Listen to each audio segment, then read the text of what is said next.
Hi, I'm Jonathan Weiss. I'm the founder of OMA. We're in our Fleetwood factory, and I'd like to talk to you a little bit about turntables today. We make turntables, but OMA is not a turntable company. You know, there's companies like SME, Riga, Lin, and they're famous because they make turntables, and that's all they make. Then there's speaker companies, there's amplifier companies. It's really rare, actually, in the audio world, in the high-end audio world, for a company to make turntables and amplifiers and speakers. And there's a reason why we do it.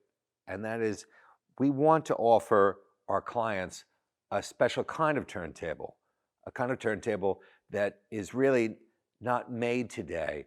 And I want to talk to you about why that is.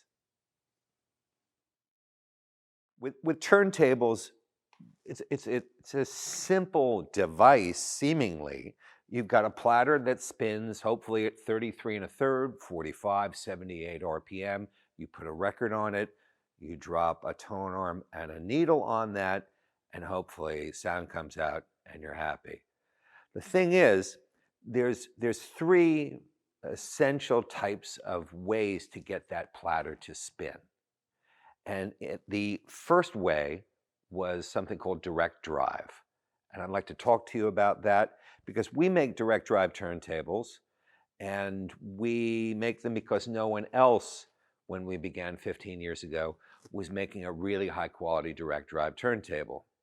In fact, what we started off with was this, which is a turntable that Technics, which made the world's finest direct drive turntables for professional use back in the late 70s and early 80s. They made a deck called the SP10. It was really, really expensive.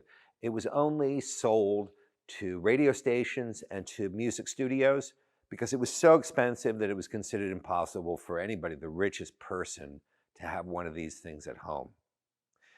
And it came in a plinth and a whole setup, which really, even though money was no object for Panasonic and Technics, they didn't do a great job designing the plinth. The plinth is this thing. This is slate, stone. This is so heavy, I can't even lift it. And this is only half of the plinth for a tourmaline turntable. And what we did is we took the direct drive motor, and I'm going to talk about what that is, and the platter. We took that out of the SP10 system, again, already more than 15 years ago, and we threw away the parts that we didn't need, and we put the rest of it into this super heavy, well-damped plinth because we wanted the whole thing to be really quiet, and that the only thing that you'd be hearing was the musical signal coming through the grooves in the vinyl. Of course, there's no platter mat here, so you'd have to imagine that.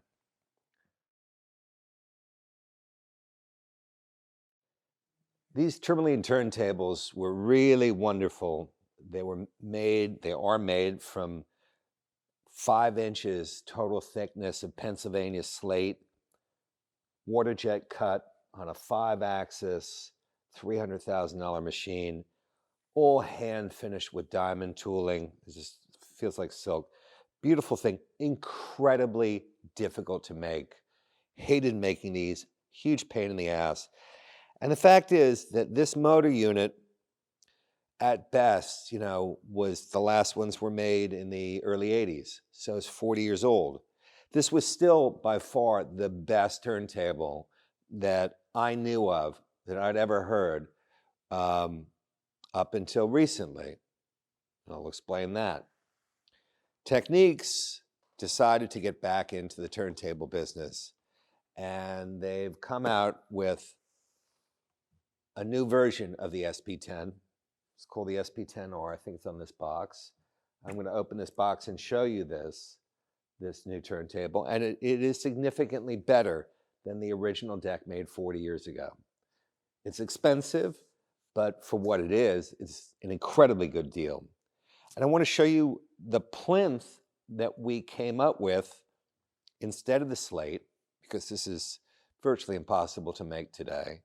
So we designed a plinth just for the SP10, and it's made out of a special alloy of cast iron called hypoeutectic gray iron.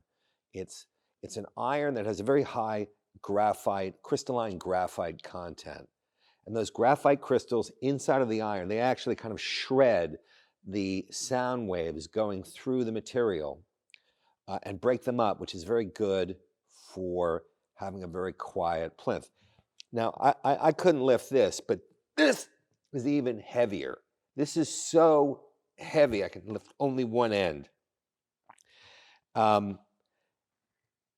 Wooden arm board that you can put basically any tone arm onto. This one is drilled out for a Schroeder arm. But I want you to see what the bottom looks like, because even though this is cast iron, solid cast iron, what we did is we cast pockets in the underside, which we fill each one very meticulously with this epoxy type elastomer. And so as the sound, either coming from the outside or from the deck itself, goes through this system, it is absorbed by these pockets, which are all irregular, right? So you have no reflections and standing waves. And this renders the entire system super quiet. Now it's funny because back in the old days, this was a plinth. This is an original Swiss Thorns 124 plinth. This weighs nothing. The problem with the older turntables is that they were made on plinths. They had big noisy motors. We're going to discuss that in a little bit. And then they went into these plinths, or worse, into a console, where the vibrations created lots of problems, noise. It's one of the reasons why CDs were so popular in the beginning, because CDs were quiet. You didn't have any of these mechanical problems. I want to show you how a direct drive or an idler drive turntable defeats those problems and gives you the best possible sound quality.